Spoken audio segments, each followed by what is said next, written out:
Hello student, स्वागत है आप सबका संस्कार इंग्लिश वर्ड चैनल पर। तो हम पढ़ रहे हैं हिंदी गद्य के बारे में, जो कि कक्षा 9 से 12 तक सभी कक्षाओं में आता है। 3 या 4 पार्टों में हम पूरे हिंदी गद्य को कवर कर लेंगे। चलिए तो शुरुआत करते हैं। पहला वाला पार्ट, और यहाँ पर सबसे पहले पढ़ते हैं गद्य की परिभाषा। मनुष्य की बोलने या लिखने पढ़ने की छंद रहित साधारण व्यवहार की भाषा को गद्य कहते हैं।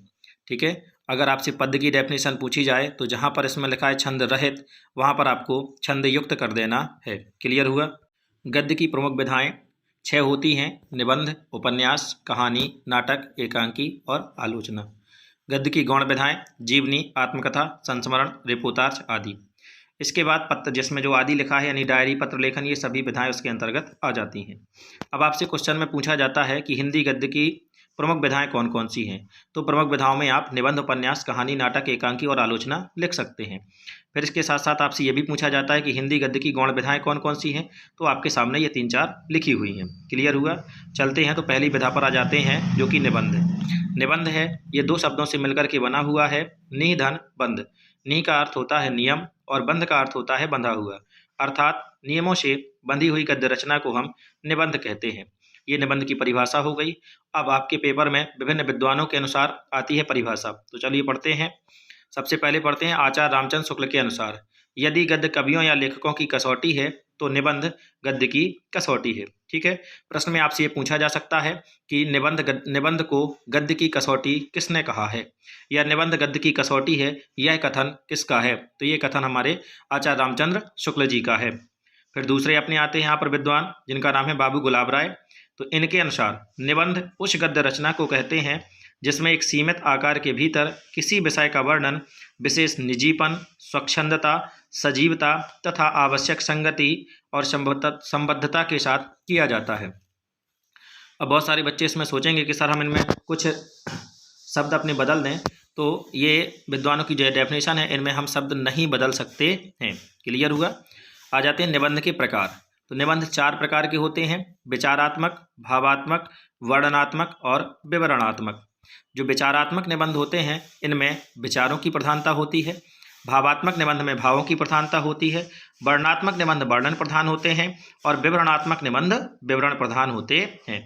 तो निबंध के प्रकार के बाद चर्चा करते हैं निबंध के भाग। तो निबंध के 3 भाग होते हैं। ठीक है, जो हम निबंध लिखते हैं उसमें कितने पार्ट होते हैं? 3। पहला है प्रस्तावना, दूसरा है विषय प्रतिपादन और तीसरा होता है उपसंहार। अब हिंदी निबंध साहित्य के इतिहास को कितने वर्गों में विभाजित किया गया है? तो हिंदी निबंध साहित्य के इतिहास को 4 वर्गों में विभाजित किया गया है। पहला है भारतेंदु युग, दूसरा है द्विवेदी युग, तीसरा है शुक्ल युग और चौथा है शुक्लोत्तर युग। जो भारतेंदु युग है, इनका समय जो था 1850 से 1900 तक चला। द्विवेदी युग 1900 से 1920 तक चला। शुक्ल युग 1920 से 1945 तक चला और शुक्लोत्तर युग जो है 1945 से आज तक चला। अब हिंदी निबंध का स्वर्ण युग कहा जाता है और वो उसका आंसर होता है शुक्ल युग। ठीक है, आगे बताते हैं भारतेंदु युग के निबंधों की विशेषताएं। तो भारतेंदु युग के निबंधों की विशेषताएं निम्न है। नंबर 1, निबंधों के कलेवर में पत्रकारिता का पुट मिलता है। अब यहाँ एक शब्द आया कलेवर। कलेवर का मतलब होता है किसी भी चीज़, शरीर। इसका शाब्दिक अर्थ होता है शरीर। क्लियर हो गया इतना। फिर दूसरा है सड़ी गली मान्यताओं और रूढ़ियों का प्रबल विरोध किया है। इन लोगों ने, जो भारतेंदु युग के जो निबंधकार हैं, इन लोगों ने सड़ी गली मान्यताओं का प्रबल विरोध किया है। तीसरा है शैली सरस, हृदय स्पर्शी एवं मनभावन है। इनके निबंधों की जो शैली है वो सरस है, हृदय स्पर्शी अर्थात हृदय को स्पर्श करने वाली, एवं मनभावन यानी मन को अच्छी लगने वाली है।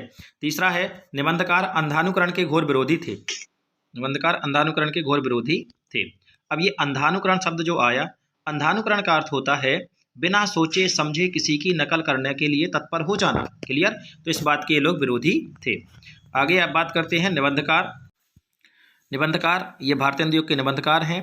पहले निबंधकार हैं भारतेंदु हरिश्चंद्र। इनकी रचनाएं हैं ईश्वर बड़ा विलक्षण है, दूसरी रचना काशी, तीसरी है मणिकर्णिका और चौथी है सूर्योदय। ये चारों के चारों निबंध हैं भारतेंदु हरिश्चंद्र के। दूसरे आते हैं प्रताप नारायण मिश्र। इनकी निबंध है दांत, पेट, वृद्ध, परीक्षा आदि। बालमुकुंद गुप्त, इनकी रचना है शिव शंभू का चिट्ठा। और चौथी नंबर आते हैं बालकृष्ण भट्ट। तो बालकृष्ण भट्ट के 3 निबंध अपने आपके सामने हैं, चंद्रोदय, चढ़ती उम्र, बातचीत आदि। और लास्ट में यहाँ पर बताया गया है आधुनिक हिंदी साहित्य का पितामह किसे कहा जाता है। तो आधुनिक हिंदी साहित्य का पितामह भारतेंदु हरिश्चंद्र को कहा जाता है। भारतेंदु हरिश्चंद्र के आपको 2 निबंध याद कर लेना है और प्रताप नारायण मिश्र के तो आराम से याद हो जाएंगे क्योंकि वो शरीर के अंगों के नाम हैं। अब आ जाते हैं द्विवेदी युग के निबंधों की विशेषताएं।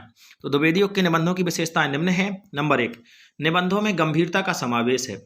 द्विवेदी युग के जितने भी निबंध हैं उन सभी में गंभीरता का क्या किया गया है, समावेश किया गया है। समावेश मतलब होता है समाहित, समाहित अर्थात उसी चीज में वो निहित है।